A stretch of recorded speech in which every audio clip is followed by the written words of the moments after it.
We're currently working our way down the east coast on the Intracoastal Waterway, which is a 3,000-mile-long route that runs along the east coast of the U.S. After leaving Norfolk, Virginia, we got to enjoy a couple of incredible days throughout the Virginia Cut. However, sometimes when it rains, it pours, and as the weather took a turn, we ended up finding ourselves in the middle of the Pamlico Sound with no fuel in our tank and ended up having to get towed into Oriental, North Carolina. Since that hectic afternoon, things have slowed down a good bit, and we've since found ourselves in Carolina Beach, where we'll be staying for the next several days while we wait to meet up with some of Dylan's family as they pass through. Let me show you boat life when it's a nice rainy day. I currently have my houseplant getting some water, and then Dylan's up on the deck scrubbing away because we have a bunch of bug poop all over from when we were in Oriental, North Carolina, so he's trying to get that off.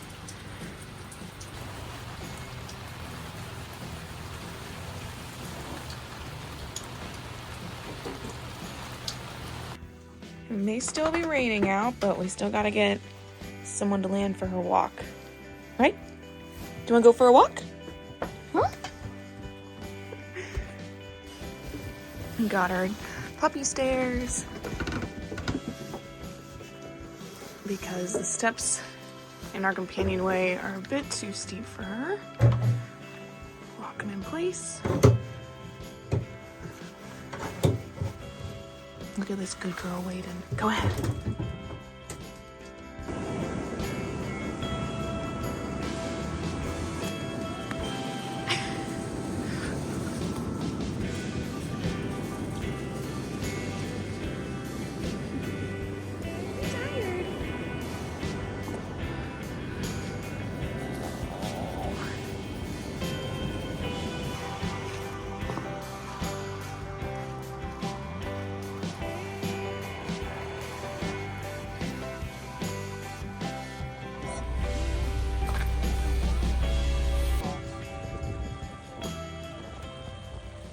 We got brunch with my grandpa and Kathy, and they brought us some presents that were shipped to my parents, and my presents, I bought them for myself and us, but all I did is give myself more work, actually.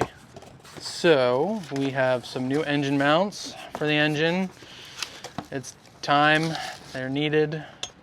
I found these, hopefully they will work. Made in the US. Very similar to the existing Yanmar mounts, but I think there's an Italian company that's the de facto standard, so we'll see how these work out. Stainless steel, so hopefully they don't rust. I think the original mounts are just painted mild steel, so nice heavy engine mounts. And then the star of the show is our new Seawater Pro Piranha system Watermaker. I think it makes 30 gallons, 25 or 30 gallons per hour. And it's supposed to be all off-the-shelf stuff other than the membranes, which is going to be pretty cool. So we got a high pressure pump in this box back here, I think. Definitely looks like the motor at least. And then in here, we should have the membranes. And we currently have a Watermaker on board. Oh, yeah, we have a super old Village Marine, the Little Wonder 100. I think it makes 4 gallons an hour. It does only run on 12 volts though. I think it's maybe 20 amps or something like that. So I mean, with the solar that we have, we could run that all day long with a good amount of sun, especially in the Caribbean, and not have any issues drawing down the battery bank. But I don't want to hear a Watermaker run for 12 hours a day. I'd rather just, we have a Honda generator, and I'd rather just run that for 2 hours once a week or something like that. Just get it over with. Plus it's good to run equipment and not let it sit for too long. So having the generator out once a week, every other week, it's a good idea. But yeah, so the reason why we went with the Piranha system versus their standard was because the membranes are only 20 inches, I think, long. There's 4 of them though to get the rated output of the 30 gallons per hour. So that'll fit much easier in our engine room, really, without us rewiring a significant portion of the boat or doing something insanely crazy and moving compressors and or air conditioners around. We just couldn't get two 40-inch or even one 40-inch membrane. So that's why we went with this guy. Living on a sailboat, clean water is something that's not readily available to us. We currently rely on marinas to refill our water tanks so that we have fresh water to use throughout the boat. A Watermaker is something that pulls the water from outside the boat and through osmosis is able to convert salt water into fresh water for us to use. While this is not something that we plan to use along the ICW, it will be really nice to have down in the Bahamas as it'll allow us more time off-grid in remote areas. So then this is the high pressure pump. This is what will attach to the electric motor here, right there, and we'll pump 800 psi through the membranes to make fresh water. Well, so that's basically it. There's quite a lot of stuff here to be plumbed in. At first I gotta rip out the old Watermaker in the system and tidy it up and then try to figure out where to put all this stuff. The hardest part is gonna be honestly the membranes and then the filters. And then this boost pump has to be below the water line, which is really difficult to do in our boat. So, yeah. While Dylan's family was in town, they were kind enough to take us to the grocery store. Since we typically have to walk or take our bikes to the store, we really made sure to stock up on the heavier items. All right, Teresa, what are we doing? I'm currently putting away all the provisions that we just bought and trying to organize everything as best as I can. I'd say it would look like we're provisioning to go to the Bahamas for a couple months at this stage with all those cans we have and all the dry foods that we have. We're just getting a head start on the provisioning. We're getting a head start. Yes. Got some chicken wings, some chicken breasts, and I already put away all the produce.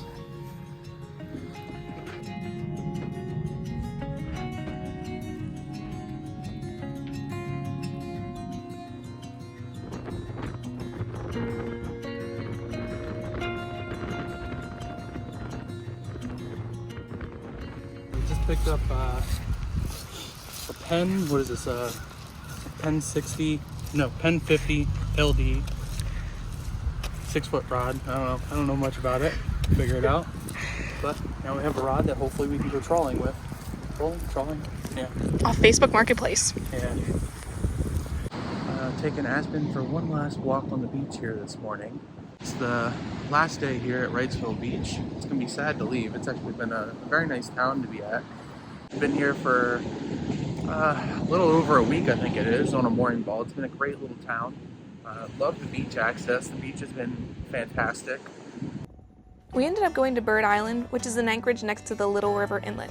We only stayed there for the night, but we really enjoyed how remote the beach was.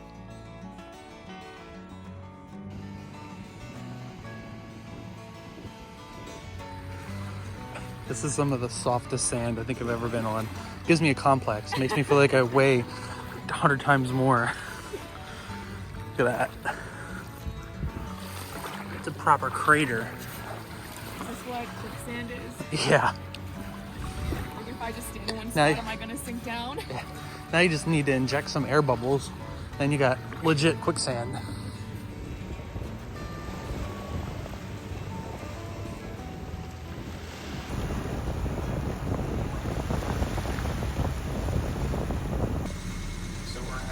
Great, what is it now? Barefoot Landing Swing Bridge, and we're first in line of the sailboats to require an opening, and we're about, 4 in total, including us. So we've been sitting here waiting for about 15 minutes for the bridge to open up. So we've basically just been holding the shore, standing still pretty much, going at like 1/10 of a knot forward as we wait for the other boats to catch up. Thankfully it's pretty easy because we have the current right on our bows, so a couple little bursts of forward here and there keep us in place, and the water going past the rudder allows us to just keep steering. Pretty easy, but pretty boring. Nice little 15-minute delay. Yeah. You can see we got a couple of boats piling in behind us, and I think, like you said, we have one more we're waiting on.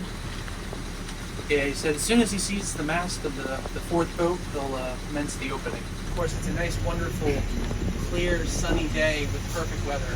Yeah.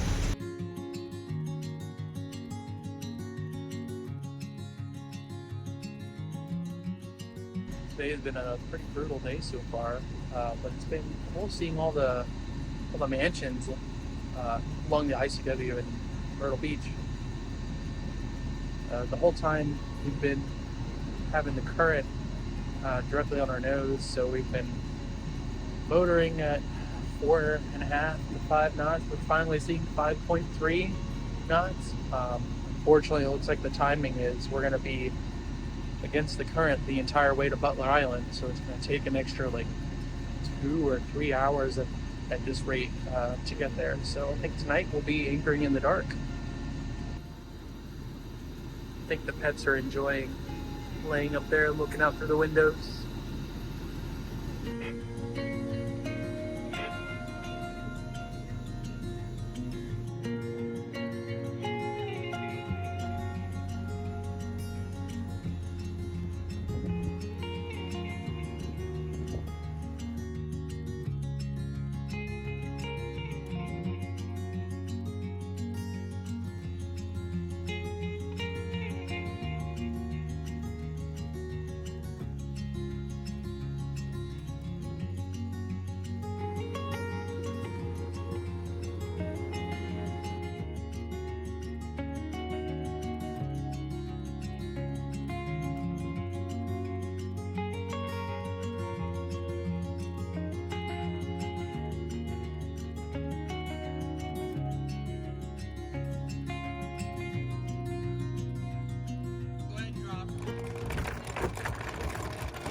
That held. That was good. Yeah. At this point along our trip, Dylan and I were really missing flying the sails, and we were getting pretty sick of motoring. But it was moments like these that made it well worth it.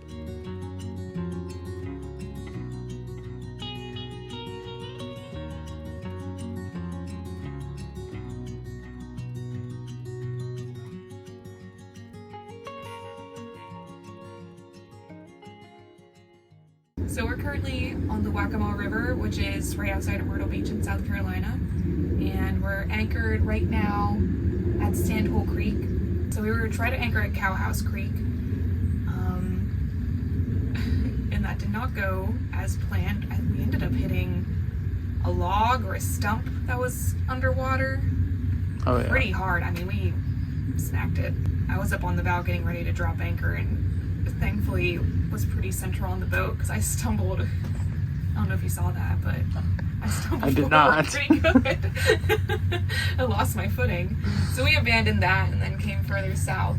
And we currently have 2 other boats with us. One of them is our buddy Bruce, who we've kind of been catch-upping every now and then, all the way back from Sandusky. So it's always nice when we catch up with him. Oh, that's not a speedboat. That's a huge... Big old tug. Cool. Pushing a barge. There's a big crane on there, it looks like. Yeah. So anyways, we woke up this morning and we left our anchorage at Bird Island, and then continued on the ICW, which we were really hoping to get outside and jump down the coast to kind of catch up on some miles after spending a week at Carolina Beach, but the wind was going to be coming from the south. Wasn't a lot of wind, but yeah, it wouldn't. Not ideal. We would have been motoring anyway, so. Yeah. So we Took the ditched scenic that, route. and so we decided to take the slow and scenic route. So after we anchored here in Sandhole Creek, there's a little tradition. We do shots of vodka.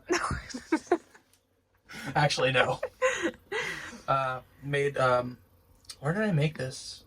This isn't from Sandusky. This is somewhere since Sandusky. I made limoncello.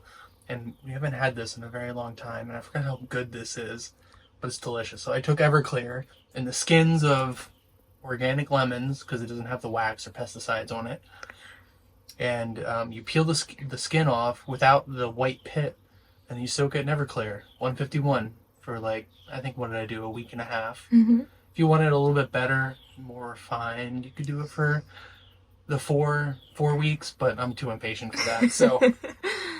Then you mix it in with some sugar water, simple syrup, whatever ratio you want to get the alcohol percentage and the sweetness that you want. You can add more sugar, less sugar. I think I did 2 cups sugar, 3 cups water for this batch for 1 bottle of 151 Everclear, and it is the perfect sundown drink at like, I think it's 20% It is really good. It's fantastic. And this is coming from someone who doesn't like limoncello. It is really good. Oh yeah, it's great. Cheers. That's it for now. It was nice to have some uneventful days after the fuel incident. If only it could always be that simple while out here on the water. If you enjoyed this video and want to see more of us as we make our way to the Bahamas, please be sure to subscribe. Thanks for watching!